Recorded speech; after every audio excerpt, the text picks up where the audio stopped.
Graduate MLC ఎన్నికల్లో కూటమి ప్రభుత్వ గెలుపులో నారా లోకేష్ గారి పాత్ర ఎలా చూడొచ్చంట? లోకేష్ గారి పాత్ర అనేది అనిర్వచనీయమైనది. ఎందుకంటే ఆయన ఎంతగా కష్టపడ్డాడంటే ఈ గ్రాడ్యుయేట్ ఎమ్మెల్సీ ఎలక్షన్స్ కోసం నిరంతరం పర్యవేక్షిస్తూ, ఎక్కడికక్కడ క్యాడర్‌ని అలర్ట్ చేస్తూ, అదేవిధంగా నాయకులను అలర్ట్ చేస్తూ, ప్రతి ఒక్క గ్రాడ్యుయేట్‌ని మనం టచ్ చేయాలి. ఎందుకంటే మనం చేసిన మంచి చెప్పండి. ప్రతి ఒక్కరికి మనం తెలియజెప్పాలి. మనం ఈ 8 నెలల్లో చేసిన మంచి పనులన్నీ ప్రజలకు చెప్పి, వాళ్ళ ద్వారా మనం ప్రజాస్వామ్యబద్ధంగా మనం ఏంటో నిరూపించుకోవాలి అని చెప్పి, మన ప్రభుత్వం ఏర్పడిన తర్వాత ఫస్ట్ ఎలక్షన్ మనం తీసుకోవాలని చెప్పి ఆయన నిరంతరం రివ్యూ చేస్తూ ఎప్పటికప్పుడు క్యాడర్‌కి, నాయకులకి టచ్‌లో ఉంటూ వీడియో కాన్ఫరెన్సుల ద్వారా ఈ విధంగా ఇస్తూ గతంలో మనం ఏం చేసాం గ్రాడ్యుయేట్స్‌కి, ఇప్పుడు ఏం చేస్తాం, భవిష్యత్తులో ఎలా ముందుకు తీసుకొని వెళ్తాం రాష్ట్రాన్ని అని చెప్పి అందరినీ చైతన్యవంతులను చేశారండి. మనం ఈరోజు చూసుకుంటే గ్రాడ్యుయేట్ ఎమ్మెల్సీ ఎలక్షన్స్‌లో మొత్తం ఆంధ్రప్రదేశ్ రాష్ట్రంలో 5 గ్రాడ్యుయేట్స్ ఎమ్మెల్సీస్ ఉన్నారండి. మనం ఉత్తరాంధ్ర కావచ్చు, ఈస్ట్ రాయలసీమ కావచ్చు, వెస్ట్ రాయలసీమ కావచ్చు, గోదావరి ఉమ్మడి గోదావరి జిల్లాలది కావచ్చు, అదేవిధంగా కృష్ణా గుంటూరు జిల్లాలది కావచ్చు. ఈ 5 ఈరోజు తెలుగుదేశం ఖాతాలో ఉన్నాయంటే నారా లోకేష్ గారి పాత్ర దీంట్లో 100% ఉంది. గతంలో లోకేష్ గారు మీరు చూసినట్లయితే పాదయాత్ర మొదలుపెట్టినప్పుడు east Rayalaseema, west Rayalaseema, Uttarandhra election జరిగాయి. అప్పుడు ఆయన పాదయాత్ర చేసుకుంటూ అదేవిధంగా ఎక్కడికక్కడ లోకల్ లీడర్లతో క్యాడర్తో మమేకం అవుతూ ఎక్కడికక్కడ గ్రాడ్యుయేట్స్ కనపడినప్పుడు వాళ్ళని చైతన్యవంతులను చేస్తూ వెళ్ళాడు. అదేవిధంగా అందరికీ నాయకులకు కూడా చెప్పేవాడు, ఎక్కడ ఉన్నా కానీ మనం గ్రాడ్యుయేట్స్ ఇది మనకు రేపు రానున్న ఎలక్షన్స్కి ఇది సెమీఫైనల్ లాంటిది, ఇది ఖచ్చితంగా గెలవాలని ఆ విధంగా చెబుతూ అప్పుడు గత ప్రభుత్వం నిరుద్యోగ యువతని అదేవిధంగా గ్రాడ్యుయేట్స్ని ఏ విధంగా మోసం చేసింది, రాష్ట్రాన్ని ఏ విధంగా విధ్వంసం చేసింది అని చెప్పి తన పాదయాత్రలో ప్రతి ఒక్కరిని చైతన్యవంతులను చేశాడు.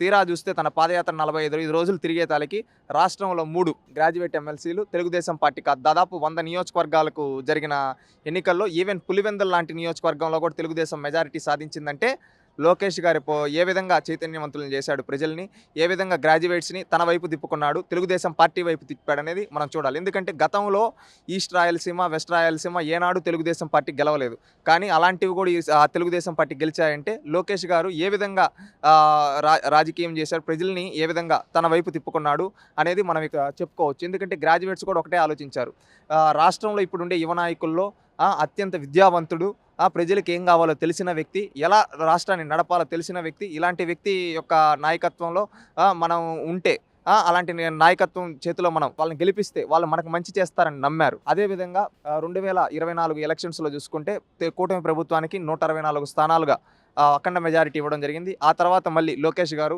కీలకమైన శాఖలు తీసుకోవడం జరిగింది.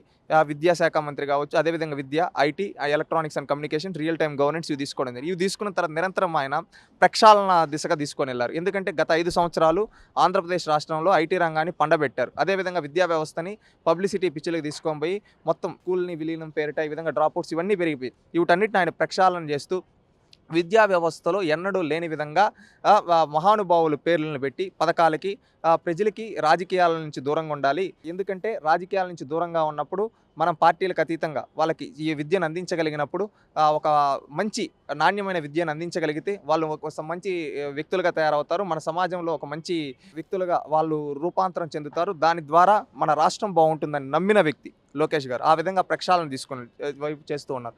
అదేవిధంగా ఐటీ శాఖ మంత్రిగా రాష్ట్రానికి అనేక ప్రశ్నలు. ఇప్పుడు ఏంటంటే మన రాష్ట్రానికి రాజధాని అమరావతి గత 5 ఏళ్ళు వైసీపీ విధ్వంసం చేసింది. అలాంటి రాజధాని నిర్మాణం జరుగుతుంది. ఇలాంటి సందర్భంలో రాజధాని నిర్మాణంతో పాటు రాష్ట్రానికి వచ్చే పరిశ్రమల్ని రాష్ట్రంలో అన్ని వైపులకి ఒక్కొక్క దాన్ని ఒక్కొక్క జిల్లాను ఒక్కొక్క హబ్గా అనుకొని అక్కడికి ఆ పరిశ్రమలన్నింటినీ అలకేట్ చేసి ఇప్పుడు వైజాగ్ లాంటి సిటీస్కి డేటా సెంటర్లను తీసుకొని వస్తూ ఇప్పుడు మనం చూసుకుంటే రాయలసీమలో గ్రీన్ ఎనర్జీ హబ్గా ఈ విధంగా తయారు చేయడానికి, ఈ విధంగా మనం నెల్లూరు జిల్లా ఇలాంటి చూసుకుంటే రామాయపట్నం పోర్ట్ లాంటివి కావచ్చు, ఇలాంటివి తీసుకొని వస్తూ ముందుకెళ్తూ ఉన్నారు.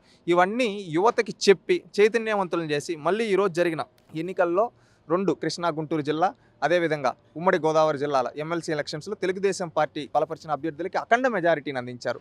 ఏంటంటే భారతదేశ చరిత్రలో ఎక్కడా లేని విధంగా గ్రాడ్యుయేట్ ఎమ్మెల్సీ 80,000కు పైగా మెజారిటీ ఈరోజు ఆంధ్రప్రదేశ్ రాష్ట్రంలో సాధించడం అంటే ఇది ఒక చరిత్ర. ఎందుకంటే ఇది ఈరోజు అది లోకేష్ గారికే సొంతం అని చెప్పి నేను చెప్పదలుచుకున్నాను. ఎందుకంటే ఆయన కష్టం ఇక్కడ ఉంది. ఎందుకంటే ఆయన ఒక నాయకుడుగానే కాకుండా ఒక మానవ దృక్పథం కలిగిన వ్యక్తిగా ఈరోజు ఆయన రాజకీయం చేశాడని చెప్పుకోవచ్చు.